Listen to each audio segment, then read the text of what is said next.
Mission 123 ಗುರಿ ತಲುಪಲು ದಳಪತಿಗಳು ತಾಲೀಮು. ಜನಮನ ಗೆಲ್ಲಲು ಜಲಾಸ್ತ್ರ ಹುಡಿದ ಜನತಾ ನಾಯಕರು. ಕರುನಾಡಿಗೆ ಕುಮಾರ ಪರ್ವದ ಕನಸು ಬಿತ್ತಿದ ಕುಮಾರಸ್ವಾಮಿ. ಇದೇ ಈ ಹೊತ್ತಿನ ವಿಶೇಷ ಜನತಾ ಜಲಧಾರೆ. ನಾನು ನಿಶಾ.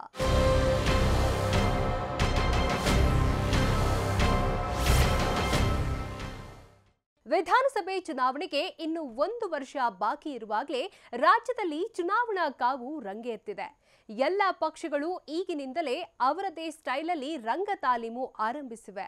ಬಿಜೆಪಿ ಹಾಗೂ ಕಾಂಗ್ರೆಸ್ಗೆ ಟಕ್ಕರ್ ಕೊಡಲು ಮುಂದಾಗಿರೋ ದಳಪತಿಗಳು ಜನತಾ ಜಲಧಾರೆ ಎಂಬ ಜಲಾಸ್ತ್ರದ ಮೊರೆ ಹೋಗಿದ್ದಾರೆ.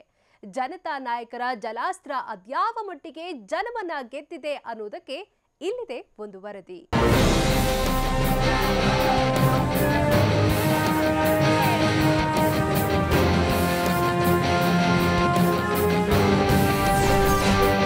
ಮಿಷನ್ 123 ಗುರಿ ತಲುಪಲು ದಳಪತಿಗಳು ತಾಲೀಮು.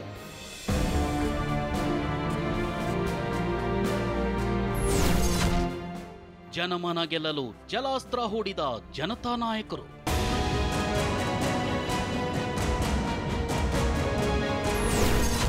ಕರುನಾಡಿಗೆ ಕುಮಾರ ಪರ್ವದ ಕನಸು ಬಿತ್ತಿದ ಕುಮಾರಸ್ವಾಮಿ.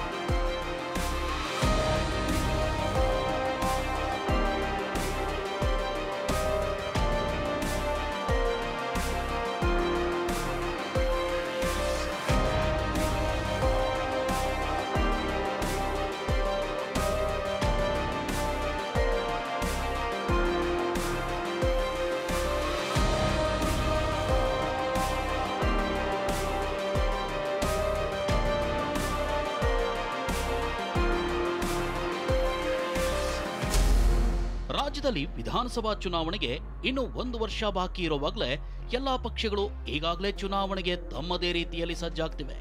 ರಾಷ್ಟ್ರೀಯ ಪಕ್ಷಗಳಾದ ಬಿಜೆಪಿ ಮತ್ತು ಕಾಂಗ್ರೆಸ್ಗೆ ಈ ಬಾರಿ ಪ್ರಬಲ ಪೈಪೋಟಿ ಕೊಟ್ಟು ಅಧಿಕಾರದ ಚುಕ್ಕಾಣಿ ಹಿಡಿಯಲೇಬೇಕೆಂಬ ಪಣ ತೊಟ್ಟು ನಿಂತಿದೆ ಪ್ರಾದೇಶಿಕ ಪಕ್ಷ ಜನತಾದಳ. ಅದಕ್ಕಾಗಿ ದಳಪತಿಗಳು ಎಲ್ಲಾ ರೀತಿಯ ತಂತ್ರಗಳ ಮೊರೆ ಹೋಗಿದ್ದಾರೆ. ಜನರಿಗೆ ಹತ್ತಿರವಾಗಲು ಏನೆಲ್ಲ ಯೋಜನೆಗಳನ್ನ ರೂಪಿಸಬೇಕೋ, ಏನೆಲ್ಲ ಜನಪರ ಕಾರ್ಯಕ್ರಮಗಳನ್ನ ಮಾಡಬೇಕೋ ಅದರ ಬ್ಲೂ ಪ್ರಿಂಟ್ ಈಗಾಗಲೇ ರೆಡಿ ಮಾಡಿಟ್ಕೊಂಡು ಚುನಾವಣೆಗೆ ತಾಲೀಮು ಆರಂಭಿಸಿದ್ದಾರೆ. ಅದರಲ್ಲಿ ವಿಶಿಷ್ಟವಾದದ್ದು ಮತ್ತು ಪ್ರಮುಖವಾದದ್ದು ಜನತಾ ಜಲಧಾರೆ ಕಾರ್ಯಕ್ರಮ.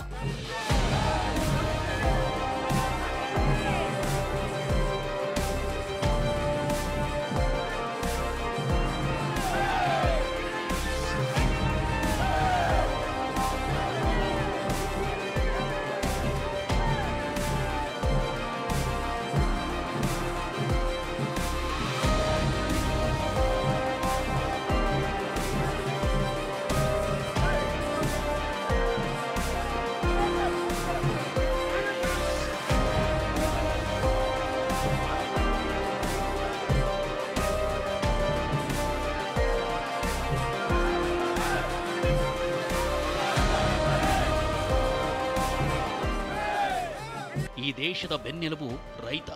ಇನ್ನು ಮಣ್ಣಿನ ಮಗ ಅಂತಾನೆ ಖ್ಯಾತಿ ಪಡೆದಿರುವ ಧೀಮಂತ ನಾಯಕ, ಕರುನಾಡಿನ ಹೆಮ್ಮೆಯ ಪುತ್ರ, ಕರ್ನಾಟಕದ ಮೊಟ್ಟ ಮೊದಲ ಮತ್ತು ಏಕೈಕ ಪ್ರಧಾನಿ ಎಚ್.ಡಿ. ದೇವೇಗೌಡರ ನೇತೃತ್ವದ ಜನತಾದಳ ಕೂಡ ರೈತರಿಗಾಗಿ ಶ್ರಮಿಸುತ್ತಿದೆ.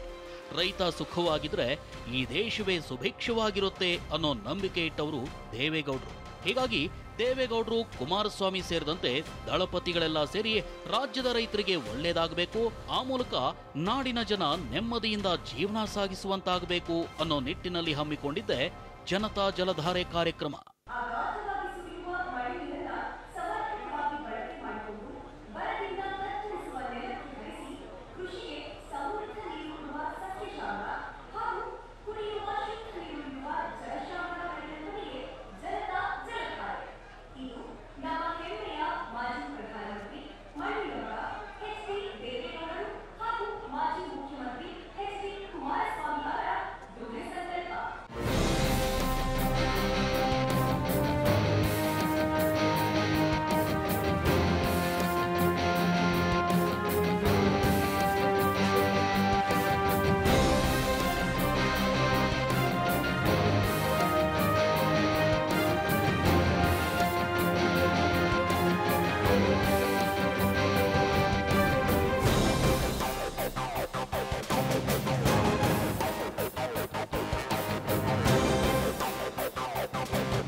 ರಾಜ್ಯದಲ್ಲಿ ಸಮಗ್ರ ನೀರಾವರಿ ಯೋಜನೆಗೆ ಆಗ್ರಹಿಸಿ ಏಪ್ರಿಲ್ 14ರಂದು ಮಾಜಿ ಸಿಎಂ ಕುಮಾರಸ್ವಾಮಿ ಕರ್ಮಭೂಮಿ ರಾಮನಗರದಲ್ಲಿ ಚಾಮುಂಡೇಶ್ವರಿ ದೇವಸ್ಥಾನದಲ್ಲಿ ವಿಶೇಷ ಪೂಜೆ ಸಲ್ಲಿಸುವ ಮೂಲಕ ಜಲತಾ ಜಲಧಾರೆಯ ರಥಗಳಿಗೆ ಚಾಲನೆ ನೀಡಲಾಯಿತು.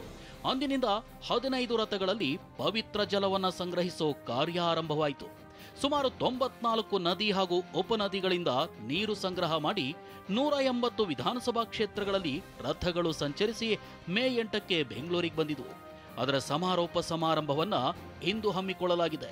ನೆಲಮಂಗಲ ಹಾಸನ ಹೆದ್ದಾರಿಯ ಸಮೀಪ ಬೃಹತ್ ವೇದಿಕೆ ನಿರ್ಮಿಸಿ ಇಂದು ಸಂಜೆ 6:30ಕ್ಕೆ ಜನತಾ ಜಲಧಾರೆ ಸಮಾರೋಪ ಸಮಾರಂಭ ಶುರುವಾಗಲಿದೆ. ಈ ಕಾರ್ಯಕ್ರಮದಲ್ಲಿ ಜೆಡಿಎಸ್ ವರಿಷ್ಠ ಎಚ್.ಡಿ. ದೇವೇಗೌಡ, ಮಾಜಿ ಸಿಎಂ ಕುಮಾರಸ್ವಾಮಿ, ಜೆಡಿಎಸ್ ರಾಜ್ಯಾಧ್ಯಕ್ಷ ಸಿಎಂ ಇಬ್ರಾಹಿಂ ಮತ್ತು ಜೆಡಿಎಸ್ ಮುಖಂಡರು, ನಾಯಕರು ಹಾಗೂ ಕಾರ್ಯಕರ್ತರು ಭಾಗವಹಿಸಲಿದ್ದಾರೆ.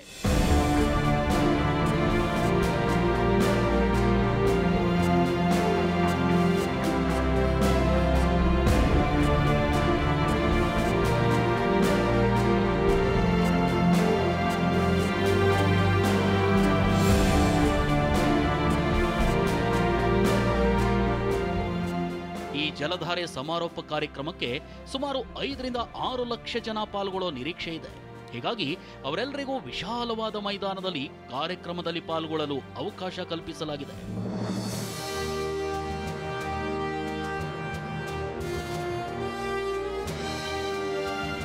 ಏಪ್ರಿಲ್ 14ರಂದು ಮಾಜಿ ಸಿಎಂ ಕುಮಾರಸ್ವಾಮಿ ಕರ್ಮಭೂಮಿ ರಾಮನಗರದಲ್ಲಿ ಚಾಮುಂಡೇಶ್ವರಿ ದೇವಸ್ಥಾನದಲ್ಲಿ ವಿಶೇಷ ಪೂಜೆ ಸಲ್ಲಿಸುವ ಮೂಲಕ ಈ ಜನತಾ ಜಲಧಾರೆ ಕಾರ್ಯಕ್ರಮಕ್ಕೆ ಚಾಲನೆ ಕೊಟ್ಟಿದ್ರು.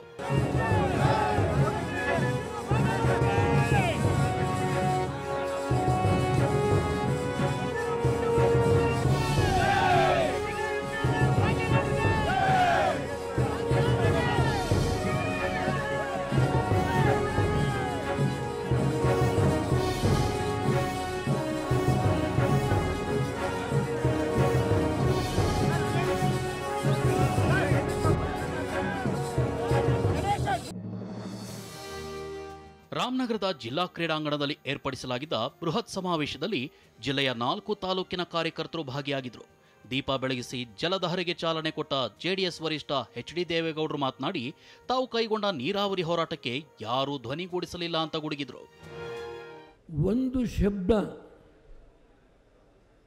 ಕಾಂಗ್ರೆಸ್ನವರು ಕಾವೇರಿ ನೀರನ್ನು ಉಳಿಸಬೇಕು ಅಂತ ಹೇಳಿ ಪಾರ್ಲಿಮೆಂಟಲ್ಲಿ ನನ್ನ ಜೊತೆ ಧ್ವನಿಗೂಡಿಸಲಿಲ್ಲ. 4 ಜನ ಕಾಂಗ್ರೆಸ್ ಮಂತ್ರಿಗಳು, ನಾನೊಬ್ಬ. ಬಿ ಜೆ ಪಿಯಲ್ಲಿ 18 ಜನ ಅನಂತಕುಮಾರ್ ನೇತೃತ್ವದಲ್ಲಿ. ಹೇಳಲಿ, ನನಗೆ ಕುಡಿಯೋದಕ್ಕೆ ನೀರಿಲ್ಲ ಬೆಂಗಳೂರಿಗೆ ಅಂತ ಹೇಳಿ ಯಾವ ದೇವೇಗೌಡ 9 TMC ಕೊಟ್ಟನೋ ಅದು ಬಿಟ್ಟು ಏನೂ ಕೊಡಲಿಲ್ಲ. ಇವತ್ತು ಏನೇನು ನಡೀತಾ ಇದೆ ಗೊತ್ತಿದೆ. ನಾನು ಪಾರ್ಲಿಮೆಂಟಲ್ಲಿ ಇದನ್ನು ಎತ್ತಲಿಕ್ಕೆ ಹೋದಾಗ ಹೇಗೆ ನನ್ನ ಬಗ್ಗೆ ಅವಕಾಶ ಅವಮಾನ ಅದು ಅದರ ಬಗ್ಗೆ ಬಿಡೋದಿಲ್ಲ. ಈ ಕೊನೆಯ ಉಸಿರು ಹೋಗುವವರೆಗೆ ನನ್ನ ರಾಜ್ಯದ ನೀರನ್ನು ಉಳಿಸಲಿಕ್ಕೆ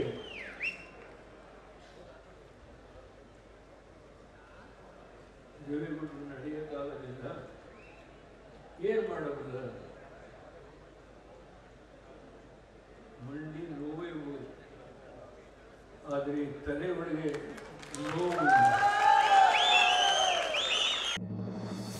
ಇನ್ನು ಸಭೆಯನ್ನು ಉದ್ದೇಶಿಸಿ ಮಾತನಾಡಿದ ಮಾಜಿ ಸಿಎಂ ಎಚ್.ಡಿ. ಕುಮಾರಸ್ವಾಮಿ, ದೇವೇಗೌಡರು ನೀರಾವರಿ ಬಗ್ಗೆ ಕನಸು ಕಂಡಿದ್ದಾರೆ. ಅದನ್ನು ಸಾಕಾರಗೊಳಿಸಲು ಈ ಕಾರ್ಯಕ್ರಮ ಹಮ್ಮಿಕೊಳ್ಳಲಾಗಿದೆ. ನನಗೆ ರಾಜಕೀಯವಾಗಿ ಜನ್ಮ ಕೊಟ್ಟ ರಾಮನಗರದಿಂದಲೇ ಕಾರ್ಯಕ್ರಮ ಆರಂಭಿಸುತ್ತಿದ್ದೀವಿ. ನೀರಾವರಿ ಯೋಜನೆಯಲ್ಲಿ ನಮ್ಮ ರಾಜ್ಯ ಇನ್ನೂ ಸಾಕಷ್ಟು ಹಿಂದೆ ಇದೆ ಅಂತ ಹೇಳಿ ಈ ವಿಚಾರದಲ್ಲಿ ರಾಷ್ಟ್ರೀಯ ಪಕ್ಷಗಳನ್ನು ತರಾಟೆಗೆ ತೆಗೆದುಕೊಂಡ್ರು. ಅವರ ಕಣ್ಣು ಮುಂದೆ ಇವತ್ತು ಯಾವೊಂದು ಸುದೀರ್ಘವಂತ ಅವರ ಜೀವನದಲ್ಲಿ ನನ್ನ ರೈತರ ಬದುಕನ್ನು, ಉತ್ತಮವಾದಂಥ ಹಸರನ್ನು ಇವತ್ತು ನಾವು ಕಾಣ್ತಕ್ಕಂಥ ರೈತನ ಬದುಕನ್ನು ಕಾಣಬೇಕು ಅಂತ ಹೇಳಿ ಚಿಂತನೆಯನ್ನು ಮಾಡಿದ್ದಾರೆ. ಅವರ ಒಂದು ಭಾವನೆಗಳು, ಕನಸನ್ನು ಈಡೇರಿಸಬೇಕು ಅಂತಕ್ಕಂಥ ಒಂದು ಪಣ ತೊಟ್ಟು ನನಗೆ ರಾಜಕೀಯ ಜನ್ಮ ಕೊಟ್ಟಂಥ ಈ ಭೂಮಿಯಿಂದ ಈ ನಾಡಿನ 6.5 ಕೋಟಿ ಜನತೆಗೆ ಒಂದು ಸ್ಪಷ್ಟವಾದಂಥ ನಮ್ಮ ಪಕ್ಷದ ಸಂಕಲ್ಪವನ್ನು ಸಂದೇಶವನ್ನು ಕೊಡಲಿಕ್ಕೆ ಈ ವೇದಿಕೆ ಮೇಲಿದ್ದೇನೆ. ಇವತ್ತು ಈ ಜನತಾ ಜಲಧಾರೆಯ ಕಾರ್ಯಕ್ರಮಕ್ಕೆ ಈ ನಾಡಿನ ಜನತೆಗೆ ನಾನು ಹೇಳ್ತೀನಿ, ನೀವು ಈ ಒಂದು ಪಕ್ಷ ನಿಮ್ಮಿಂದ ಕೇವಲ ಮತ ಪಡೀಲಿಕ್ಕೋಸ್ಕರವಾಗಿ ಈ ಕಾರ್ಯಕ್ರಮವನ್ನು ನಾವು ಆಯೋಜನೆ ಮಾಡಿಲ್ಲ. ಈ ನಾಡಿನ ಜನತೆಗೆ ಒಂದು ತಿಳುವಳಿಕೆಯನ್ನು ಮೂಡಿಸಬೇಕಾಗಿದೆ. ಜಾತಿಯ ವ್ಯಾಮೋಹವನ್ನು ಬಿಡಿ. ಚುನಾವಣೆಯಲ್ಲಿ ಕೊಡ್ತಕ್ಕಂಥ ಪಾಪದ ಹಣ ನಿಮ್ಮ ಹಣ, ಅದು ಲೂಟಿ ಮಾಡಿ ಹಣವನ್ನು ಹಂಚಿ ನಿಮ್ಮಿಂದ ಮತವನ್ನು ಪಡೀತಕ್ಕಂಥ ಈ ಒಂದು ವ್ಯವಸ್ಥೆ ಏನಿದೆ, ನಮ್ಮ ಮತ ಮಾರಾಟಕ್ಕಿಲ್ಲ ಇನ್ನು ಮುಂದಿನ ಚುನಾವಣೆಗಳಲ್ಲಿ ಅಂತಕ್ಕಂಥ ತೀರ್ಮಾನವನ್ನು ಈ ನಾಡಿನ 6.5 ಕೋಟಿ ಜನತೆ ನೀವು ಮಾಡ್ತಕ್ಕಂಥದ್ರ ಮುಖಾಂತರ ಒಂದು ನಿಜವಾದ ಕನ್ನಡಿಗರ ಒಂದು ಭವಿಷ್ಯವನ್ನು, ಒಂದು ಭದ್ರ ಬುನಾದಿಯನ್ನು ಹಾಕ್ತಕ್ಕಂಥ ಒಂದು ಸರ್ಕಾರವನ್ನು ಈ ನಾಡಿನಲ್ಲಿ ತರಲಿಕ್ಕೆ ಈ ಜನತಾ ಜಲಧಾರೆಯ ಕಾರ್ಯಕ್ರಮವನ್ನು ನಿಮ್ಮ ಮುಂದೆ ಇಡ್ತಾ ಇದ್ದೇವೆ. ಹೀಗೆ ಜನಪರ ಯೋಜನೆ ಜನತಾ ಜಲಧಾರೆ ಅಭಿಯಾನಕ್ಕೆ ಚಾಲನೆ ಕೊಟ್ಟ ದಳಪತಿಗಳು ರಾಜ್ಯದ ಎಲ್ಲಾ ವಿಧಾನಸಭಾ ಕ್ಷೇತ್ರಗಳನ್ನು ಟಾರ್ಗೆಟ್ ಮಾಡಿದರು. ಅದರಲ್ಲೂ ಜೆಡಿಎಸ್ ಭದ್ರಕೋಟೆಯಾಗಿರುವ ದಕ್ಷಿಣ ಕರ್ನಾಟಕ ಭಾಗದ ಕ್ಷೇತ್ರಗಳಲ್ಲಿ ಜಲಧಾರೆ ಅಭಿಯಾನವನ್ನು ಚುರುಕುಗೊಳಿಸಲಾಗಿತ್ತು. ರಾಮನಗರದ ಬಳಿಕ ಸಾಂಸ್ಕೃತಿಕ ನಗರಿ ಮೈಸೂರಿನಲ್ಲೂ ಜನತಾ ಜಲಧಾರೆ ಅಭಿಯಾನವನ್ನು ಹಮ್ಮಿಕೊಳ್ಳಲಾಗಿತ್ತು. ನಮಗೇನು ನೀರು ಕೊಡಬೇಕು ಹಕ್ಕದು ನಮ್ಮದು. ನಮ್ಮ ಹಕ್ಕಿಗೆ ಹೋರಾಟ ಮಾಡುವಾಗ ಬೇರೊಬ್ಬರಿಗೆ ನಾವು ಮನಸ್ಸು ವಹಿಸಬೇಕು ಅಂತಲೂ ಇಲ್ಲ. ನಾನು ಪಾರ್ಲಿಮೆಂಟಲ್ಲಿ ಲೋಕಸಭೆ ರಾಜ್ಯಸಭೆ ಎರಡೂ ಕಡೆ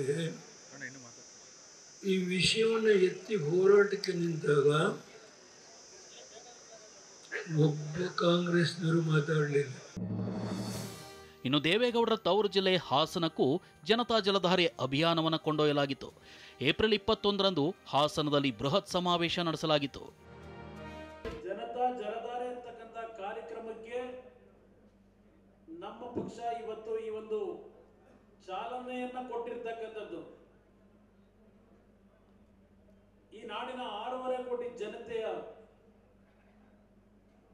ಜಾತ್ಯತೀತ ಜನತಾದಳದ ಅಭ್ಯರ್ಥಿಗಳಿಗೆ ಸ್ವತಂತ್ರವಾದ ಸರ್ಕಾರವನ್ನು ರಚನೆ ಮಾಡತಕ್ಕಂಥ ಶಕ್ತಿಯನ್ನ ಈ ನಾಡಿನ ಜನತೆ ನೀಡಿದರೆ, ಸನ್ಮಾನ್ಯ ದೇವೇಗೌಡರ 60 ವರ್ಷಗಳ ನೀರಾವರಿಯ ಯೋಜನೆಗಳ ಹೋರಾಟಕ್ಕೆ ಅವರು ಈ ನಾಡಿನಲ್ಲಿ ಈ ಒಂದು ಭೂಮಿಯಲ್ಲಿ ಬದುಕಿರೋದ್ರೊಳಗೆ ಒಂದೊಂದು ಹನಿ ನೀರನ್ನ ನನ್ನ ನಾಡಿನ ಜನತೆಯ ರೈತರ ಹೊಲಕ್ಕೆ ಹರಿಸ್ತಕ್ಕಂಥದ್ದು, ಪ್ರತಿ ಕುಟುಂಬಕ್ಕೆ ಕುಡಿಯೋ ನೀರಿನ ಶುದ್ಧ ನೀರನ್ನ ಕಲ್ಪಿಸ್ತಕ್ಕಂಥ ಒಂದು ಯೋಜನೆಗೆ ಯಾವ ರೀತಿಯಲ್ಲಿ ನಾವು ಕಾರ್ಯಕ್ರಮಗಳನ್ನ ಪ್ರಾರಂಭ ಮಾಡ್ತೀವಿ ಅಂತಕ್ಕಂಥ ಒಂದು ನೀರಿನ ನಕ್ಷೆಯನ್ನ ಈ ನಾಡಿನ ಜನತೆಯ ಮುಂದೆ ನೀಡುತ್ತಾ ಇದ್ದೇವೆ.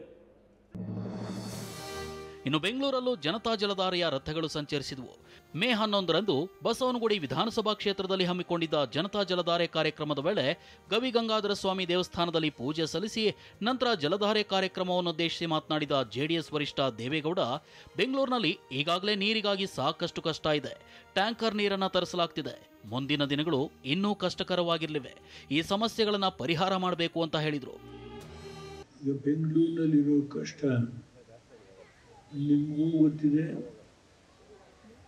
ಸಾಮಾನ್ಯ ಜನಕ್ಕೂ ಗೊತ್ತಿದೆ. 13ನೇ ತಾರೀಕು ನಾನು ಅಷ್ಟಕ್ಕೆ ಸ್ಥಿಮಿತ ಮಾಡ್ತೇನೆ. ದಯಮಾಡಿ ಬೆಂಗಳೂರಿನ ಜನ ಇನ್ನೂ ಕಷ್ಟದ ದಿನಗಳು ಬರುತ್ತೆ. ಈಗಾಗಲೇ ಕೆಲವು ಭಾಗದಲ್ಲಿ ಟ್ಯಾಂಕರ್ಸಿಂದ ನೀರು ಹೊಡಿತಾ ಇದ್ದಾರೆ. ಇಲ್ಲಿಂದ ಮುಂದಕ್ಕೆ ಇನ್ನೂ ಟ್ಯಾಂಕರ್ಸು ಸಾಕಾಗೋದಿಲ್ಲ. ಜನದ ಕಷ್ಟ ಬಗೆಹರಿಸಬೇಕು. ಇನ್ನು ಜೆಡಿಎಸ್ ರಾಜ್ಯಾಧ್ಯಕ್ಷ ಸಿಎಂ ಇಬ್ರಾಹಿಂ ಮಾತನಾಡಿ, ರಾಜ್ಯಾದ್ಯಂತ ನಾನು ಸುತ್ತಾಡಿ ಕೆಲಸ ಮಾಡ್ತಿದ್ದೀನಿ. 100ಕ್ಕೆ 100ರಷ್ಟು ಈ ಪಕ್ಷ ಅಧಿಕಾರಕ್ಕೆ ಬರುತ್ತೆ. ದೆಹಲಿ ಕೆಂಪುಕೋಟೆ ಮೇಲೆ ಬಾವುಟ ಹಾರಿಸಿದವರು ದೇವೇಗೌಡರು. ಅವರನ್ನ ನಮ್ಮ ಮನೆ ದೇವರು ಅಂದ್ಕೊಂಡ್ರೆ ಜೆಡಿಎಸ್ ಅಧಿಕಾರಕ್ಕೆ ಬರುತ್ತೆ ಅಂತ ಇಬ್ರಾಹಿಂ ವಿಶ್ವಾಸ ವ್ಯಕ್ತಪಡಿಸಿದ್ರು. 100% ಈ ಪಾರ್ಟಿ ಅಧಿಕಾರಕ್ಕೆ ಬರುತ್ತೆ. 4 ಕಡೆ ಬಾಜಿ ಇಟ್ಟರೆ 1 ರೂಪಾಯಿ ಕೊಡ್ತಾರೆ, 4 ಕಡೆ 12 ಕಡೆ ಕಟ್ಟು ಅಂತೇಳಿ ಯಾರು ಕಟ್ತಾರೆ ಇವತ್ತಿನ ದಿವಸ. ಕಾರಣ ಕರ್ನಾಟಕದ ಜನ 2 ಸಿನಿಮಾ ನೋಡಾಗಿದೆ. ಒಂದು ಸೋನಿಯಾ ಗಾಂಧಿ ಸಿನಿಮಾ, ಒಂದು ಮೋದಿ ಸಿನಿಮಾ. ಅವ್ರಿಗೆ 2 ಸಾಕಾಗಿ ಅವ್ರಿಗೆ ಹೇಳದೆ ಇರ್ತಕ್ಕಂಥದ್ದು 4 ಜುಬ್ಬ 4 ಪಂಚೆ. ದೇವೇಗೌಡ ಕರ್ನಾಟಕದ ಕಳಂಕರಹಿತ ನಾಯಕ. ಇವತ್ತು ಈ ದೇಶದಲ್ಲಿ ಅವರೇ ನಮಗೆ ನಮ್ಮ ಪಾಡು, ನಮ್ಮ ದೇವರು ಅಂತೇಳಿ ಜನ ಇವತ್ತು ದಿವಸ ಬೀದರ್ನಿಂದ ಚಾಮರಾಜನಗರವರೆಗೆ ಎಲ್ಲ ಜಾತಿಯವರು. ಒಟ್ಟಾರೆ ಚುನಾವಣೆಗೆ ವರ್ಷ ಇರುವಾಗಲೇ ಚುನಾವಣಾ ಪ್ರಚಾರ ಆರಂಭ ಮಾಡಿರೋ ಜೆಡಿಎಸ್ ಜನತಾ ಜಲಧಾರೆ ಅನ್ನೋ ವಿನೂತನ ಕಾರ್ಯಕ್ರಮದ ಮೂಲಕ ಎರಡೂ ಪಕ್ಷಗಳಿಗೂ ಟಕ್ಕರ್ ಕೊಡಲು ಮಾಸ್ಟರ್ ಪ್ಲಾನ್ ಮಾಡಿದೆ. ಇದೇ ರೀತಿ ಬಾಗಲಕೋಟೆ, ಚಿತ್ರದುರ್ಗ, ದೇವನಹಳ್ಳಿ, ದಾವಣಗೆರೆ, ಕೋಲಾರ, ನೆಲಮಂಗಲ, ಬಳ್ಳಾರಿ ಮತ್ತು ರಾಯಚೂರಿನಲ್ಲೂ ಜನತಾ ಜಲಧಾರೆ ಅಭಿಯಾನವನ್ನು ಕೊಂಡೊಯ್ದು ಜನತಾ ಜನಾರ್ದನನ್ನ ಸೆಳೆಯೋ ಸಾಹಸಕ್ಕೆ ಕೈ ಹಾಕಿದ್ದಾರೆ.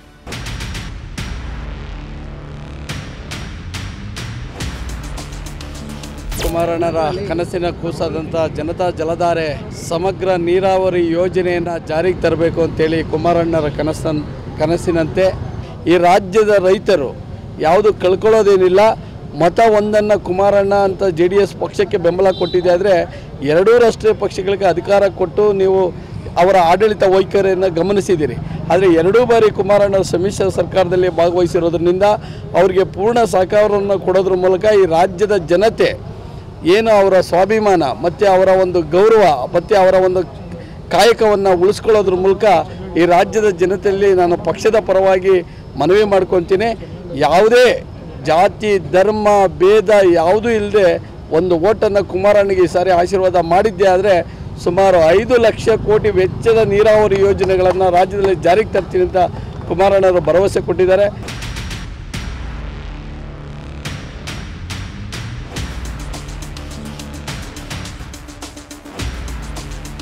ರೈತರ ನೀರು, ಎಲ್ಲ ಜೀವರಾಶಿಗಳಿಗೂ ನೀರು, ನಮ್ಮ ಕಾರ್ಯಕ್ರಮ ಅದೇ ಇಟ್ಟಿರ್ತಕ್ಕಂಥದ್ದು.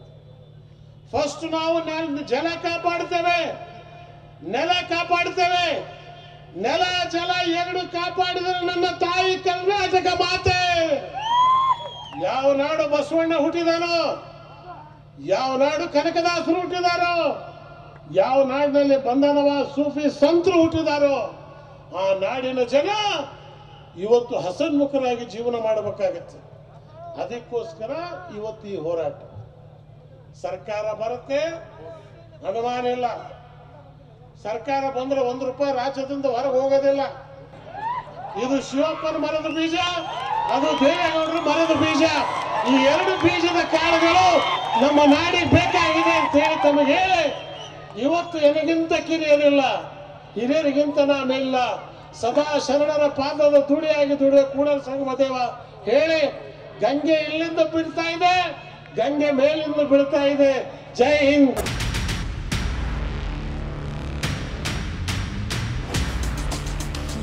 ಎಲ್ಲ ಕಡೆ ಕೂಡ ತಾಲೂಕುವಾರು ಯಾವೊಂದು ಜಲಯಾತ್ರೆಯನ್ನ ಬರಮಾಡಿಕೊಂಡು ಈ ರಾಜ್ಯದ ಜನ ಬಹಳಷ್ಟು ಹೆಮ್ಮೆಯಿಂದ ಸ್ವಾಗತ ಮಾಡಿದ್ದಾರೆ. ಅದರಿಂದ ಒಂದು ಕಡೆ ಜನತಾ ಜಲಧಾರೆ, ಇನ್ನೊಂದು ಕಡೆ ಗಂಗೆಯೇ ಉಕ್ಕಿ ಬಂದು ಇವತ್ತು ರಾಜ್ಯದಲ್ಲಿ ಜಲಧಾರೆಯನ್ನೇ ಸುರಿತಾ ಇರತಕ್ಕಂಥದ್ದನ್ನ ತಾವೆಲ್ಲ ಕೂಡ ನೋಡ್ತಾ ಇದ್ದೀರಾ. ಎಲ್ಲ ಕೂಡ ಸನ್ಮಾನ್ಯ ದೇವೇಗೌಡರ ಆಶೀರ್ವಾದ. ಅವರೇನು ಹನುಮಂತನ ಜಯಂತಿ ದಿನ ಈ ಕಾರ್ಯಕ್ರಮವನ್ನು ಪ್ರಾರಂಭ ಮಾಡಿದ್ದು ಶುಭ ಮುಹೂರ್ತದಲ್ಲಿ ಒಳ್ಳೆ ಒಂದು ವಾತಾವರಣ ಬರ್ತಾ ಇದೆ. ಕುಮಾರಣ್ಣನ 23ಕ್ಕೆ ನಾವು ಮುಖ್ಯಮಂತ್ರಿ ಮಾಡ್ತೀವಿ ಅಂತ ಹೇಳಿ ಜನ ಪಣ ತೊಟ್ಟು ಇವತ್ತು ಬೀದಿಗೆ ಬರ್ತಾ ಇರತಕ್ಕಂಥದನ್ನ ಎಲ್ಲ ಕಡೆ ಕೂಡ ನಾವು ನೋಡ್ತಾ ಇದೀವಿ. ಅದರಿಂದ ಕಾಂಗ್ರೆಸ್ ಮತ್ತು ಬಿಜೆಪಿ 2 ರಾಷ್ಟ್ರೀಯ ಪಕ್ಷಗಳಿಗೂ ಕೂಡ ಇವತ್ತು ನಡುಕ ಬಂದಿರತಕ್ಕಂಥದನ್ನ ನಾವು ನೋಡ್ತಾ ಇರತಕ್ಕಂಥದ್ದು. ಇವತ್ತು ಪ್ರಾದೇಶಿಕ ಪಕ್ಷ ಜೀವಂತವಾಗಿದೆ ಅಂದ್ರೆ ಅದು ನಮ್ಮ ನಾಯಕರಂತ ಸನ್ಮಾನ್ಯ ಕುಮಾರಣ್ಣವರು, ದೇವೇಗೌಡರು ಸಾಹೇಬರಿಂದ. ಈಗ ತರ ನಮ್ಮ ಪಾರ್ಟಿಗೆ ಬಂದು ಒಂದು ದೊಡ್ಡ ಮಟ್ಟದಲ್ಲಿ ಸುನಾಮಿಯನ್ನು ಎಬ್ಬಿಸಿರತಕ್ಕಂತ ಸನ್ಮಾನ್ಯ ಇಬ್ರಾಹಿಂ ಸಾಹೇಬರು ಕೂಡ ಎಲ್ಲ ಕಡೆ ಪ್ರವಾಸ ಮಾಡ್ತಾ ಇದ್ದಾರೆ. ಎಲ್ಲ ರೀತಿಯಲ್ಲಿ ಕೂಡ ಜನ ನಮ್ಗೆ ಸಹಕಾರ ಕೊಡ್ತಾ ಇದ್ದಾರೆ. ಇದು ಭಗವಂತನ ಆಟ. ಗವಿಗಂಗಾಧರ ಆವರಣದಲ್ಲಿ ಸ್ವಾಮಿ ಪೂಜೆ ಮಾಡಿ ಇವತ್ತು ನಾನು ಹೇಳ್ತಾ ಇದ್ದೀನಿ, ಯಾರ ಕೈಯಲ್ಲಿ ತಪ್ಸಕ್ ಆಗಲ್ಲ. 1994ರಲ್ಲಿ ಏನು ಒಂದು 118 ಸೀಟನ್ನ ನಾವು ಪಡೆಯಕ್ ಮುಂಚೆ ಇಲ್ಲಿಂದ ಪೂಜೆ ಮಾಡಿ ಜನತಾ ವಾಹಿನಿಯನ್ನ ಇಡೀ ರಾಜ್ಯದಲ್ಲಿ ಏನ್ ಪ್ರಾರಂಭ ಮಾಡಿದ್ರು ಅದೇ ರೀತಿ ಇವತ್ತು ಇಲ್ಲಿಂದನೇ ಈ ಒಂದು ಯುದ್ಧ ಪ್ರಾರಂಭ ಆಗ್ತಾ ಇದೆ. ಗವಿಗಂಗಾಧರ ಆಶೀರ್ವಾದದಿಂದ 2023ರಲ್ಲಿ 1994ರ ಇತಿಹಾಸ ಮತ್ತೊಮ್ಮೆ ಮರುಕಳಿಸ್ತದೆ ಅಂತ ಹೇಳಿ ಈ ಸಂದರ್ಭದಲ್ಲಿ ನಾನು ಹೇಳಲಿಕ್ಕೆ ಬಯಸ್ತಾ ಇದ್ದೀನಿ.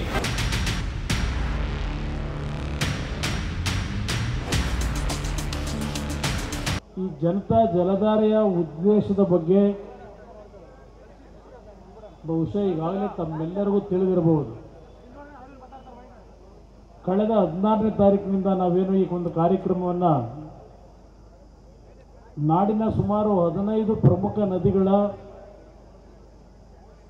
ಗಂಗಾ ಜಲವನ್ನು ಸಂಗ್ರಹಿಸತಕ್ಕಂಥದ್ರ ಮುಖಾಂತರ ಮುಂದಿನ 2023ರ ಚುನಾವಣೆಯವರೆಗೆ ಪ್ರತಿದಿನ ಬೆಳಗ್ಗೆ ಧಾರ್ಮಿಕ ವಿಧಿವಿಧಾನಗಳಲ್ಲಿ ಪ್ರತಿನಿತ್ಯ ಈ ಒಂದು ಪೂಜೆಯ ಕಾರ್ಯಕ್ರಮಗಳು ನಡೆಯತಕ್ಕಂಥ ಒಂದು ಉದ್ದೇಶ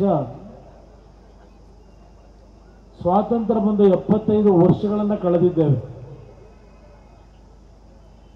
ಮುಂದಿನ ದಿನಗಳಲ್ಲಿ ಯಾವ ನಮ್ಮ ನದಿಯ ನೀರುಗಳು ನಮ್ಮ ರಾಜ್ಯದಲ್ಲಿ ನಾವು ಬಳಕೆ ಮಾಡ್ಕೊಳ್ಳಿಕ್ಕೆ ಆಗದೇ ಇರತಕ್ಕಂಥ ಪರಿಸ್ಥಿತಿಗಳು ಎರಡು ರಾಷ್ಟ್ರೀಯ ಪಕ್ಷಗಳ ನಿರ್ಲಕ್ಷ್ಯದಿಂದ ನಮ್ಮ ನಾಡಿನ ರೈತರು ವಂಚಿತರಾಗಿದ್ದೀರಿ. ಇದರ ಹಿನ್ನೆಲೆಯಲ್ಲಿ ಈ ಒಂದು ಕಾರ್ಯಕ್ರಮಕ್ಕೆ ಕೋವಿಡ್ನ ಅನಾಹುತಗಳು 2 ವರ್ಷ ಏನು ನಾಡಿನಲ್ಲಿ ನಾವು ಕಂಡು ಆ ಒಂದು ಸಮಯದಲ್ಲಿ ಜನತೆಯ ಕಷ್ಟಗಳನ್ನು ನಾನೇನು ಗಮನಿಸ್ತಾ ಇದ್ದೆ. ಜನತೆಯ ವಿಶ್ವಾಸವನ್ನು ಪಡೆದು 2023ರ ಚುನಾವಣೆಯಲ್ಲಿ ಸ್ವತಂತ್ರವಾದ ಒಂದು ಅಧಿಕಾರವನ್ನು ನಾಡಿನ ಜನತೆ ನೀಡಿದರೆ ಯಾವ ರೀತಿಯ ಯೋಜನೆಗಳನ್ನು ಈ ನಾಡಿನ 6.5 ಕೋಟಿ ಜನತೆಯ ಬದುಕನ್ನು ಸ್ವಾಭಿಮಾನದಲ್ಲಿ ಬದುಕಲಿಕ್ಕೆ ಸಾಧ್ಯ ಇದೆ.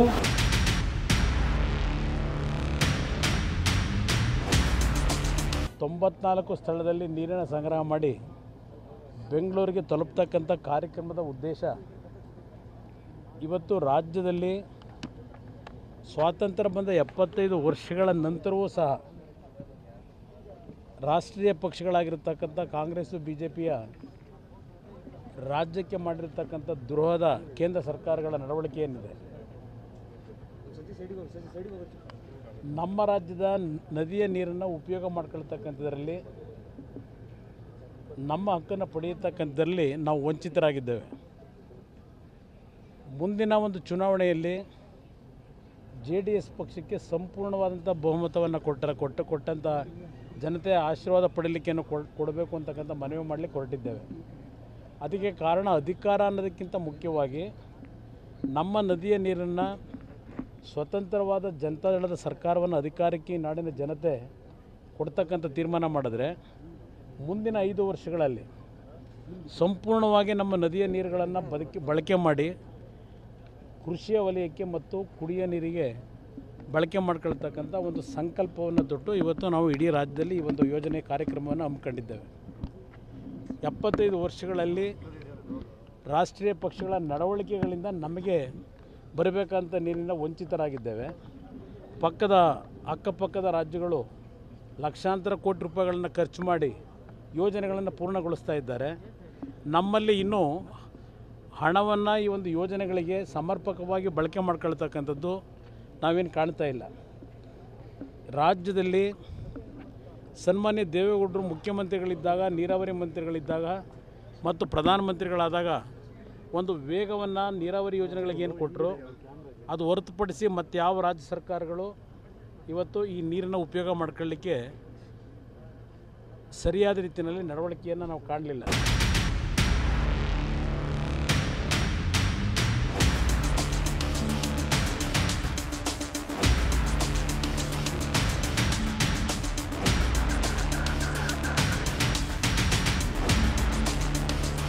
ನಾಡಿನ ಸಮಸ್ಯೆಗಳಿಗೆ ಪರಿಹಾರ ಜಾತ್ಯತೀತ ಜನತಾದಳ. ನೀವು ಕಟ್ಟಿರ್ತಕ್ಕಂಥ ಪಕ್ಷ ಯಾವುದೇ ಕಾರಣಕ್ಕೂ ಮುಂದಿನ ಚುನಾವಣೆಯಲ್ಲಿ ನಿಮ್ಮ ಭವಿಷ್ಯ, ನಿಮ್ಮ ಮಕ್ಕಳ ಭವಿಷ್ಯ ಇವತ್ತು ಒಳ್ಳೆಯದಾಗಬೇಕು ಅಂತಕ್ಕಂಥದ್ದು ನಿಮ್ಮ ಕಲ್ಪನೆ ಇದ್ದರೆ ತೀರ್ಮಾನ ನಿಮ್ಮದು ಅಂತಕ್ಕಂಥದ್ದನ್ನು ಹೇಳಿಕ್ಕೆ ಬಂದಿದ್ದೇನೆ. ಡಾಕ್ಟರ್ ರಮೇಶ್ ಅವರು ಮಾತನಾಡೋದು ಶಿಕ್ಷಣದ ಬಗ್ಗೆ.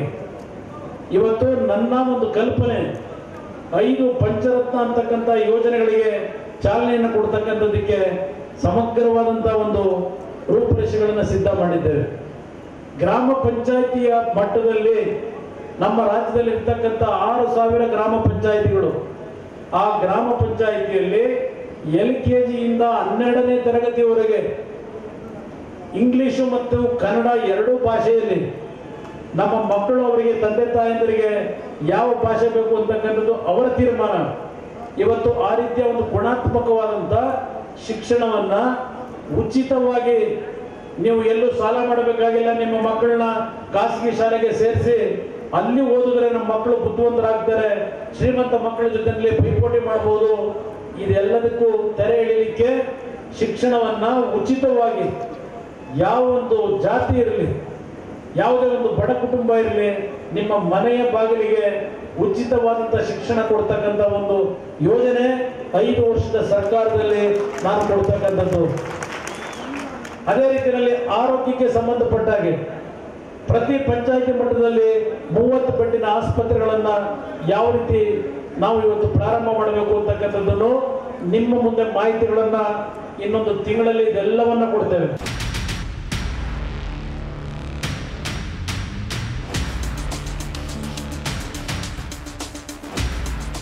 ಇದು ಈ ಹೊತ್ತಿನ ವಿಶೇಷ ಜನತಾ ಜಲಧಾರೆ. ನಿರಂತರ ಸುದ್ದಿಗಾಗಿ ನೋಡ್ತಾ ಇರಿ TV9.